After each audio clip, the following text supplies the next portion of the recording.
day's a day, a bad luck's always coming my way.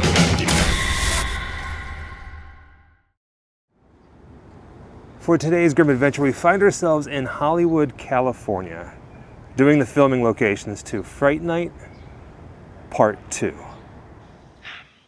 Jerry Dandridge was a serial murderer, a cult worshiper, kidnapper. He abducted my girlfriend Amy and my friend Ed Thompson, and this triggered a defense mechanism in my brain which caused me to imagine he was a vampire. And was Jerry Dandridge a vampire? No, there's no such thing. How do you know? Because vampires don't exist.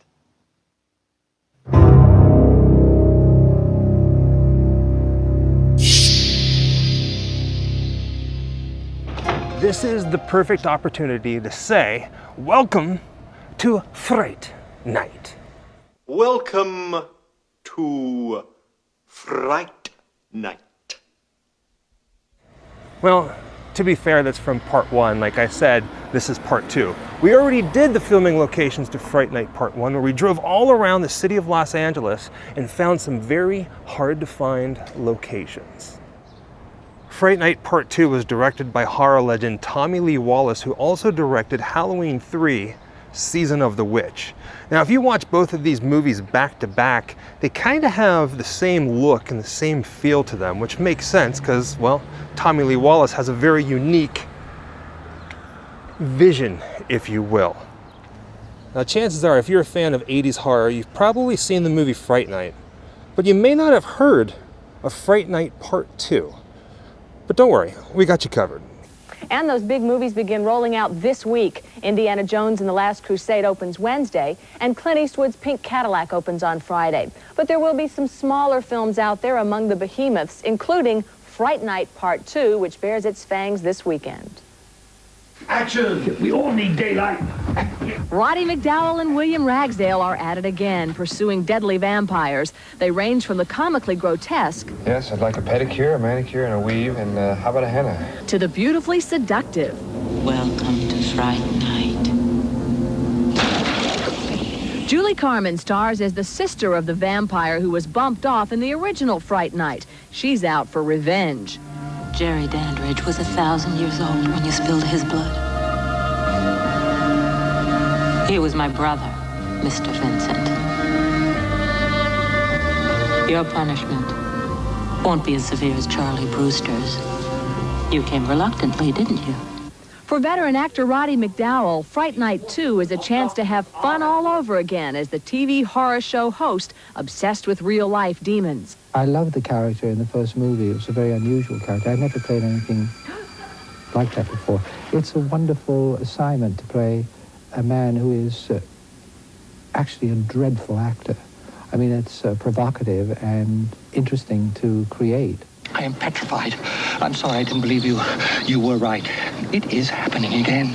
Peter, what we saw last night was an act by a performance artist. That's all it was, Peter, an act. In the first film, I was sort of trapped from day one. And this one, it's much more complex. I mean, it's denial and you know, affirmation and jumping back and forth. Charlie. Peter, it's happening again. And as the target of the vampire's revenge, this time out, Ragsdale is also forced to undergo a powerful seduction.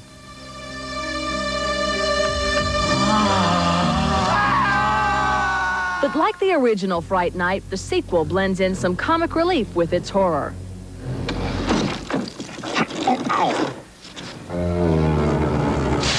In the movie Fright Night Part 2, this apartment building was the home of Peter Vincent, vampire killer, as well as the new vampire, or shall I say vampiress, on the block, Regine. Every time we see an establishing shot of this building, it's pretty much taken from right here. And like I said, this is where Regine, as well as Peter Vincent's apartments were, and we can kind of point them out. Oh, it's so good to see you again. Listen, Peter, I'm sorry I didn't return any of your phone calls. Oh, no, I understand. You had to put all of that behind you. Does she know about, About the vampires, Mr. Vincent? Sorry, couldn't help but overhear. And yes, I know, Charlie has told me all about the vampires. Of course he has. Now, I said that Peter Vincent and Regine, their apartments were here. Regine's apartment was, well, her penthouse was right there where those windows are. There's a scene where you can see the light come up, and Charlie climbs a fire escape to spy on what's happening.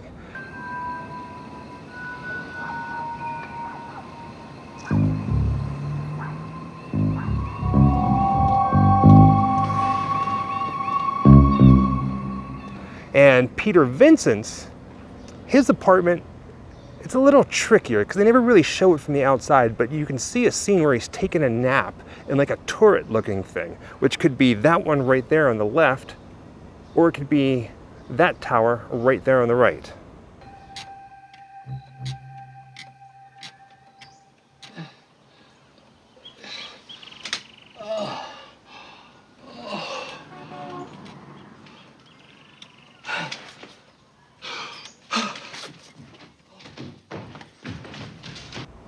Either one, this is the building. In the movie, whenever Charlie's looking up at the building and he sees the lights come on and his friend is in there being seduced, possibly killed by the vampires, he climbs a fire escape, a building.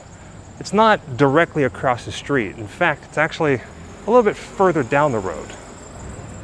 But even though we're pretty much across town, we're still on Serrano Street. One was North Serrano, the other one was South Serrano. And that's the building right there in the center of your screen. And you can actually see the fire escape going up floor by floor. It's a beautiful building. I guess this is what you would call a reverse shot. The camera's pointing at Charlie. He's getting ready to leave when he sees the light go on. So he gets out of the car, and as he's walking, you can see those archways behind him.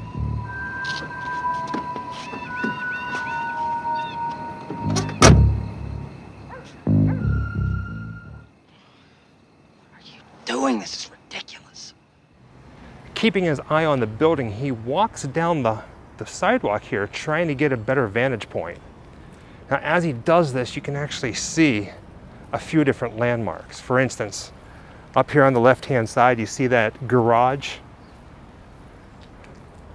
You can see the architecture right behind him. It's out of focus because it happens very quick.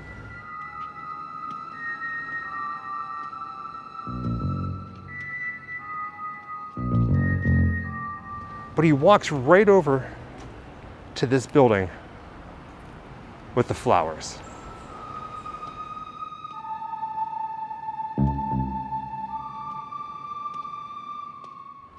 You can even see this pointed archway behind him. Now, I'm kind of sad because in the movie there were these Griffith gargoyles in front of this building. They're no longer here. But right where Jessica is standing, he actually climbs on top of one of them to get a better look. And people pass by him and he kind of tries to play it off.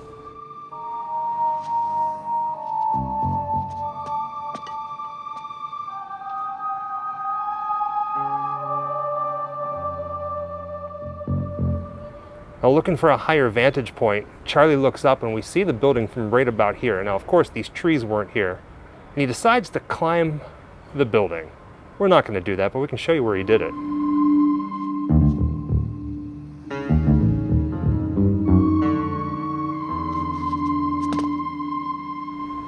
Stepping closer to the street, you get a better shot, a clearer shot of the fire escape and the landings that Charlie would have climbed in the movie to get a better view of across the street. The trees kind of block some of the close-up shots, but this is as close as we're going to get.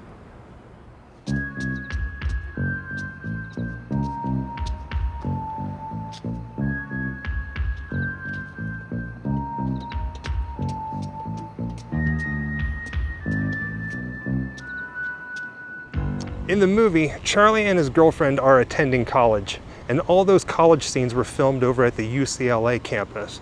But where Charlie was living, his dorm, was filmed at this old building at a VA hospital, and this was the establishing shot.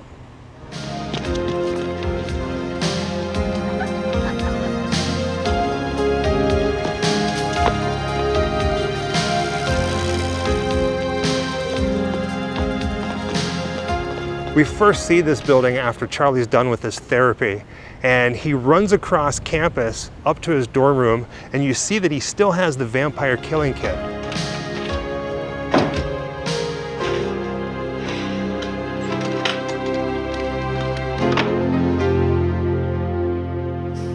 How would you look at that? There's a trash can right here by the back door. Now, in the movie, the railings were actually painted yellow. They were a little bit different, and it looks like they updated the doors and the windows. But Charlie would have come right out those doors right there and dumped his vampire killing kit into a trash can.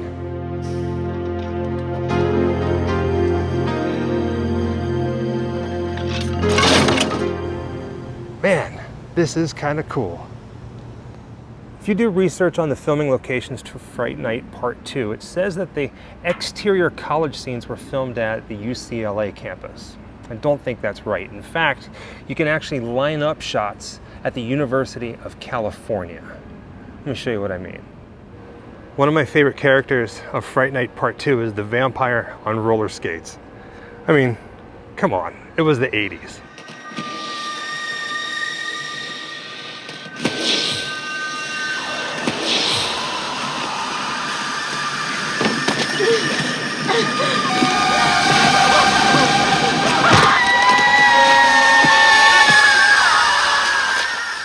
But after he abducts the girl, he picks her up and he skates back to the limo.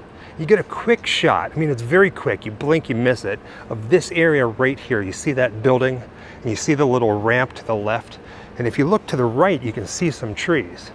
But you get a quick shot of this as you get a POV of a bat flying over the limo.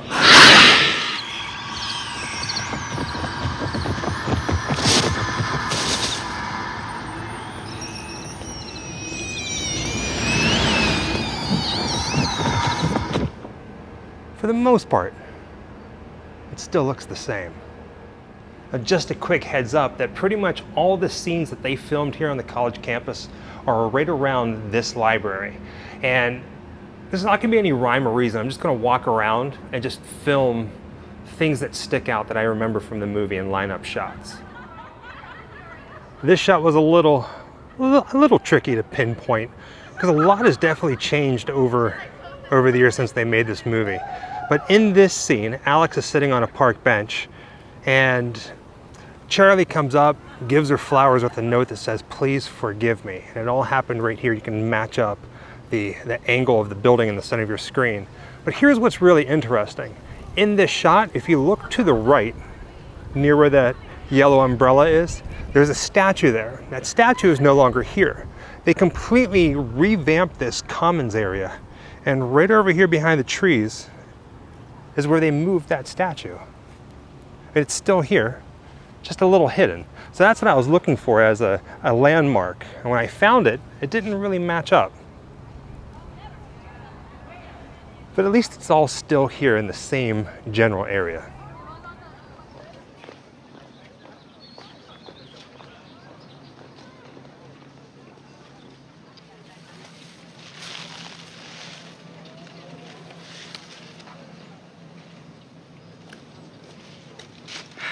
I'm sorry.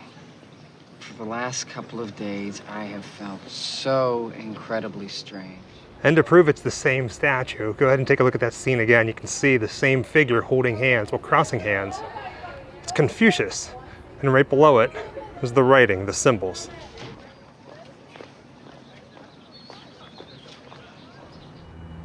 This next scene is a fine mix of new and old. And what I mean by that, what you're looking at right now is a new building here on campus.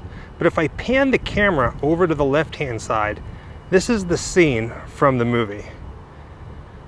Now you can see that tall building right there with those windows, as well as those vertical windows, they're a little strange, as well as that portion of the building.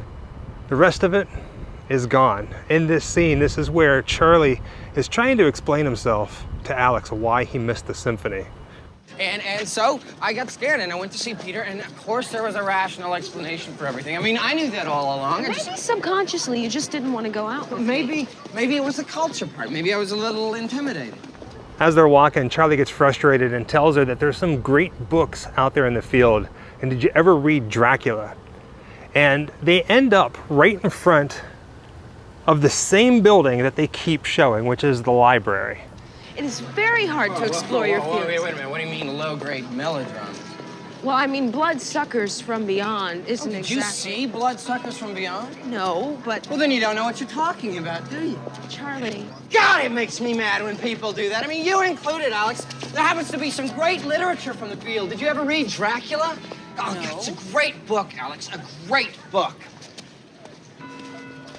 The steps Peter Vincent can be seen running up, calling out for Charlie, to tell him that he was right, that vampires are real and that they didn't cast a reflection in his mirror, are these steps right here. Now you see that concrete wall? The fence.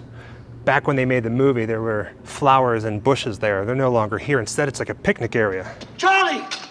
Oh, I'm so glad I found you both. I've been looking for you all over. Peter. I am petrified. I'm sorry I didn't believe you. You were right. It is happening again. You guessed it. Those steps are right next to the library. Again, they filmed everything here in this general vicinity. Now, Alex and Charlie would have been standing right over here at the corner when Peter Vincent runs up to him and he pleads his case, and they don't believe him. Well, Charlie kind of does, but he lets it known that vampires aren't real. And Peter Vincent walks off a little frustrated right down this walkway. In fact, you could even see the architecture above him, right there where the building meets the windows. It's still the same. Peter, listen to me. There are no vampires. I warned you.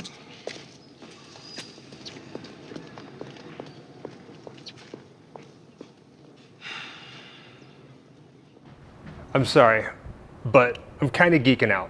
I love the movie Fright Night, and I love the movie Fright Night Part 2. Sometimes even more than the first one, mainly because the music is so spot on. But right now, where I'm standing, Peter Vincent walked right here. I mean, this is cool. Very, very cool. Well, would you look at that? Even the Olympic mural is still here on the wall.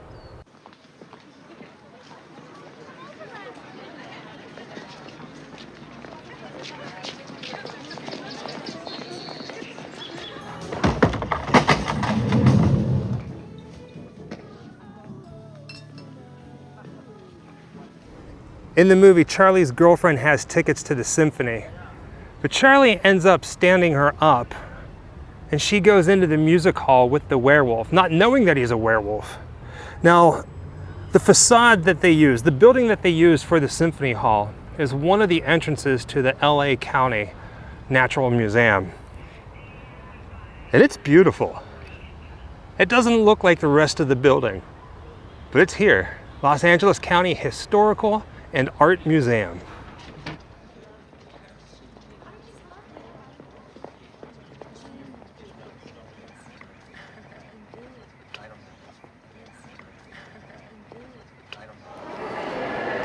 Next we get a close-up of that statue right there as the camera pans down this way to show Alex standing here waiting for Charlie, checking her watch. She's getting frustrated.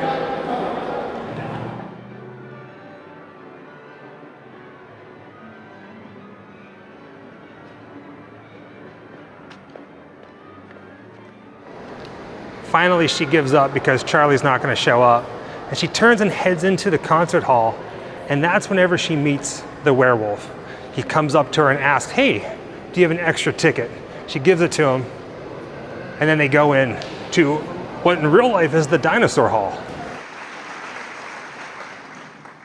Excuse me. Would you happen to have an extra ticket? I'd be more than happy to buy it from you. I guess you're in luck. I guess you're right. There's no concert venue in here at all. Look at this. This is freaking cool. All right, back out to the Rose Gardens to try to line up shots from the end of the movie. This, I feel, remember the movie Flowers in the Attic? That's what this kind of reminds me of. I feel like I'm in some sort of like 80s V.C. Andrews movie. Would you like a cookie? No, I don't want to. I love cookies, but I do not want a powdered sugar cookie, my dear. They're good. No. Sometimes whenever you do these filming location videos, you never really know what to expect. For instance, those white tents that are right there, if they weren't there, we can actually climb to the top of the steps, look this way, and get a shot almost identical to the movie. Since we can't do that, we kind of have to get a little creative. Let me show you what I mean. The shot from the end of the movie that we can't replicate is known as a crane shot, meaning the camera starts pretty much from right where I'm standing, and then the camera goes up in the air, giving you an aerial view. But if we were able to get that shot, you would see that gazebo. If we turn the camera over this way, you would see this formation of rose beds, that building that's off in the background. And you see where Jessica is laying right next to the rose bed? That's where they would have been laying at the end of the movie. That same exact spot. And in this scene, there's another gazebo, a white one, and that's over here. Just over top of these roses. Now here's another little interesting thing about this scene. You can tell that the roses are white right now. The ones over there are pink. But in the movie, they were orange.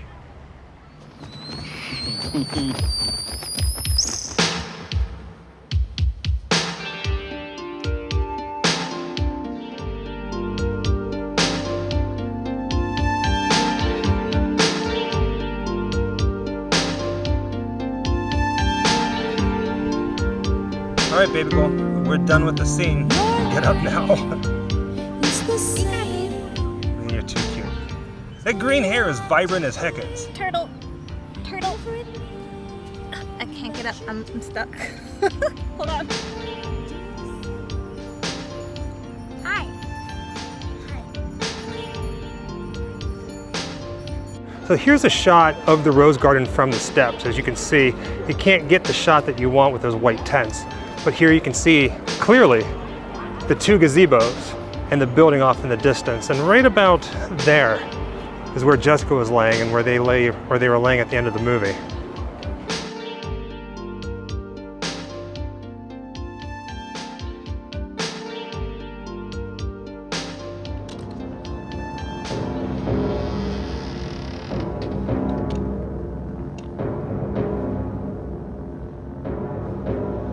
Welcome to Fright Night.